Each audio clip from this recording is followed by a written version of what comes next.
Welcome, little monkey quarantine. Get on in here. Seriously, come on in, because we are on the road. I know you love the travel edition. So do we. Although the last one still got me a little nervous. But here we are, season 3, episode 39. Can you believe it? No, we're not in the same state. Never mind. I was like, No. are we in the same state? No. Oh, wait, no. No, we're not. We're one down south, which is amazing. We've been in so many time zones. The fact that if this is actually happening at 7:30 tonight, East Coast time, that's how amazing we are. But it's not 7:30 where we are, but it's season 3, episode 39. We have the cocktail for you. We're in Utah. We got your cocktail. It's the quarantine Mormon surprise. Paul, Mormons don't drink. Surprise! Come on in. This is a good one. We gotta shut the door first, because we just don't need everybody coming in. Folks, come on in back and join us. It's time for the cocktail show. I feel like Mr. Rogers right now. I'll turn the fireplace on. I feel like I should change. I am Mr. Rogers. It's a beautiful day in the neighborhood, because guess what? Folks, This is not won't you be my script show. neighbor? Not in the script, but I forgot. So you get to see this happen. Won't you be my neighbor? Hi, neighbor. Neighbor, where we live, we believe in polygamy. No, we don't. We do in Utah. Here we go. Polygamy. Jump on board. It's what's for dinner.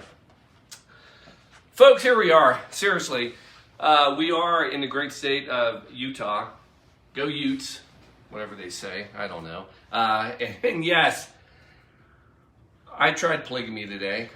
Shelby, you tried polygamy today. You did. Yes, in a technicality, I will admit, yes.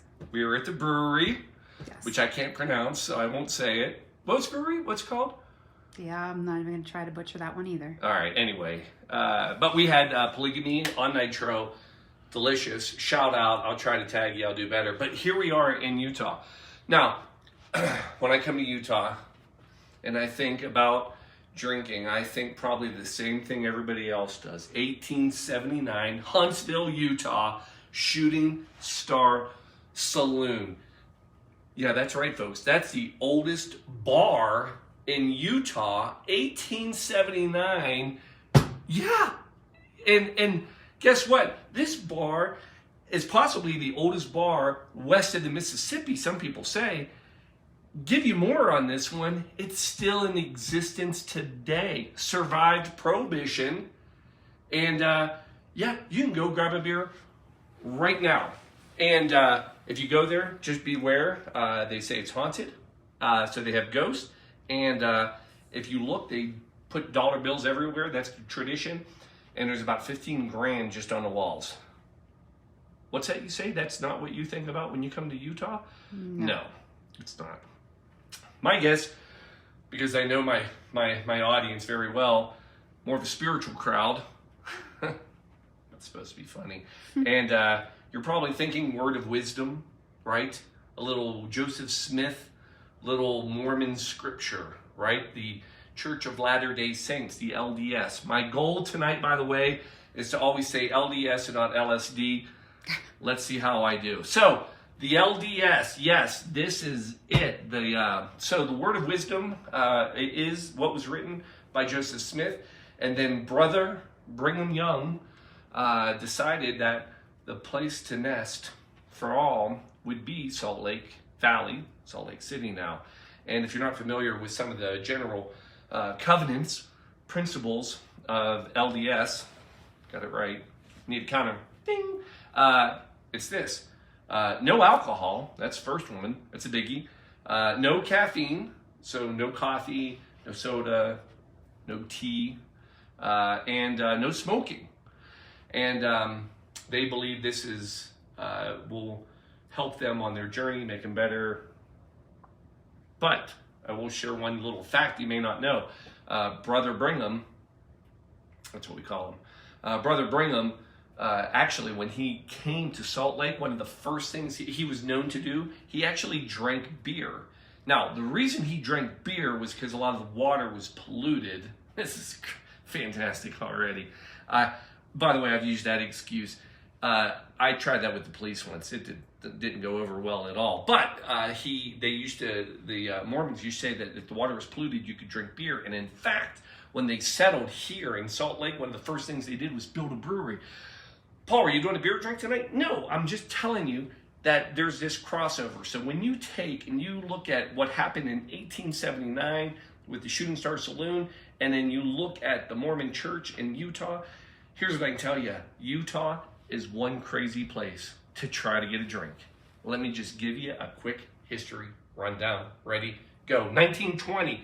You may not believe this, but that was the beginning of Prohibition. Utah actually opposed Prohibition. The governor knew that it was going to be bad for the state and it was going to be bad for his election. And he didn't want to rely on just Mormons voting for him. So he actually opposed Prohibition. It didn't matter. Prohibition went through. But in 1933, when they had to ratify it, guess what? Utah was the last state to ratify. They waited for every other state to say it was over before they jumped on board. So they were the last state to ratify the 21st Amendment to repeal Prohibition. All right, so fast forward, let's get all the way up. 1969, this is where it really starts getting goofy. 1969, the airplane bottle, aka Barbie Bottle Law. In 1969, Utah said that the only thing you could serve in a drink was one Barbie bottle, 1.75 ounces of liquor. Would that be a handle for a Barbie doll? I don't. Oh, wow, that would be. I mean, that would kick Barbie's butt. That's like a magnum of. That would be a magnum for Barbie. Right. Well, maybe they tried to make it sound better. Okay. Anyway. 1990. So this is where they really start to get even tighter. They pass a law in 1990 that they have to meter all drinks. And if you go anywhere, as we were tonight at a reception, literally the bottles all have these electronic kind of pour spouts on it. And every time they flip it over to pour, it'll automatically fill, register, click, 1 ounce, that's it. Actually, it could be 1.5 ounces because in 1990 it was 1 ounce. That was all you could serve per drink. So cocktails in Utah really were non-existent because you couldn't go, oh, well, I'm going to put 1 ounce of vodka, 1 ounce of bourbon, and no, 1 ounce per cocktail, period. So in 2008, it got a little better.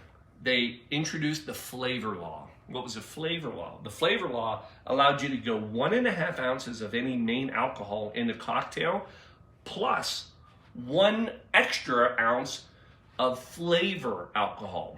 But it had to be on the menu and you had to describe the flavor alcohol as a flavor alcohol.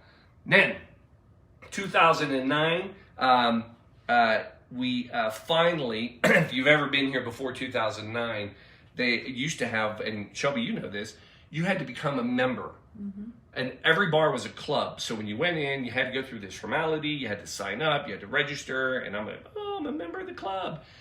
In 2009, they got rid of it. Here's a little other fact about that. That was because Governor Huntsman, not from Huntsville, where the Shooting Star Saloon is, I'm just tying it back to the beginning. Governor Huntsman was actually a member of the LDS. Ding. Got it right again. He was a member of the LDS, and he actually is the one who wanted to get rid of the memberships and clubs because he knew it was killing tourism. So anyway, chalk that one up. 2010, I'm almost done, I promise. 2010, because this is just a crazy law. Thirsty. It's they create the law. It's called the Zion Curtain. Now, the Zion is a reference to the Mormon Church. In the Mormon Church, they believe, well, there's a lot of references to Zion, but they believe that there's basically a wall between the members of the Mormon Church and everybody else that lives in Utah. So they referenced the Zion Curtain, and what it was is that they felt that the youth, this isn't like from the movie, not Utes, but the youth they should not see alcohol being mixed because it would tarnish them.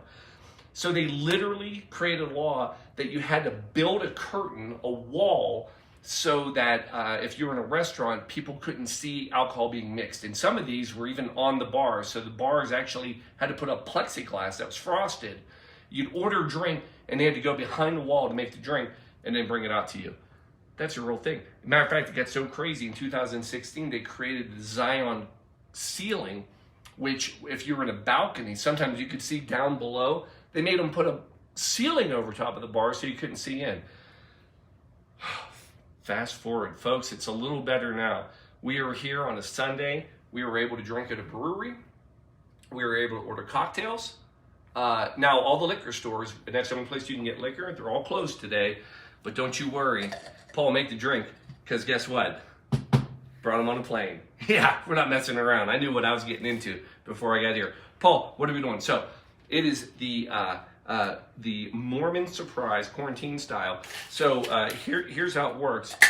This is a mix in a glass drink. And anytime, folks, if you don't know this about me, when I do, oh my gosh, this is not going to work. Shelby likes it when I just kind of do this. This is better, right? But anytime we travel, that my drink's cold. I always make sure and pick a drink that is able to be done easily without a mixer. That's not always true, but that's what we did. Now, Mormon surprise, easy drink. Vodka, 1 Barbie bottle of vodka. It's kind of how I started my day today. It is. This is how the plane started, right? Yeah. Fun day Sunday. Fun day Sunday. Oh, can I show them something real quick? Sure. I know, I'm making a drink. By the way, folks, if you haven't bought these or gotten these, so today on a plane, you can't bring your own alcohol on a plane, by the way. That's a federal offense, and they really enforce it right now. But you know what you can do?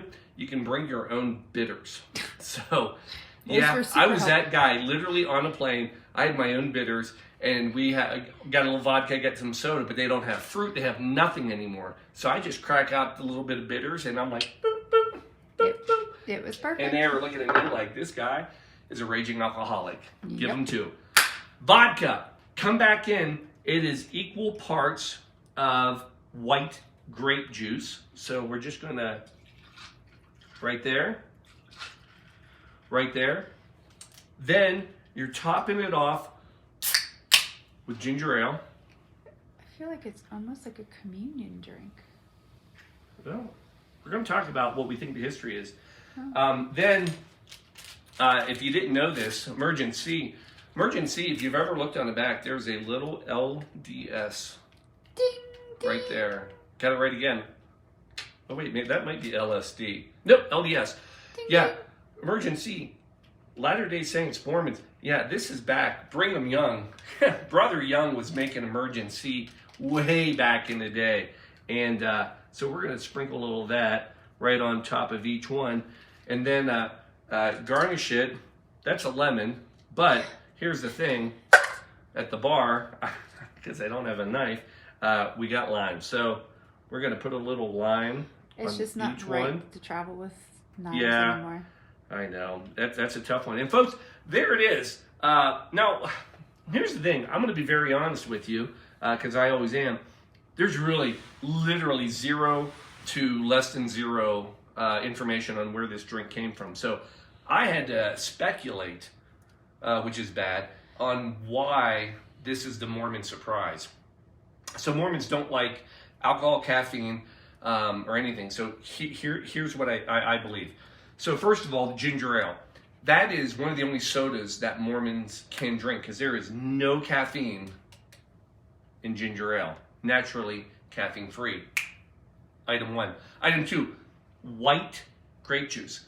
So there is a belief among some Mormons that Jesus did not turn water into wine. It was actually grape juice. That's a true thing.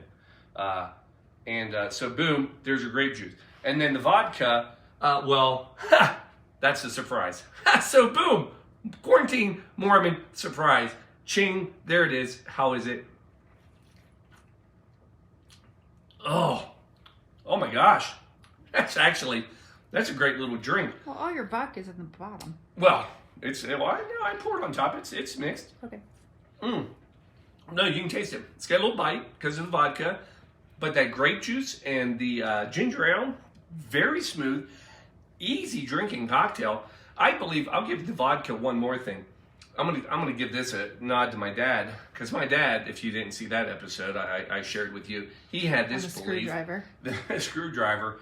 Paul, you always drink vodka because nobody ever knows you're drinking alcohol if you just drink vodka, because he was a screwdriver man. They just think you're drinking orange juice, which I later realized nobody believes that you're chugging glass after glass of orange juice at a bar at 2 a.m.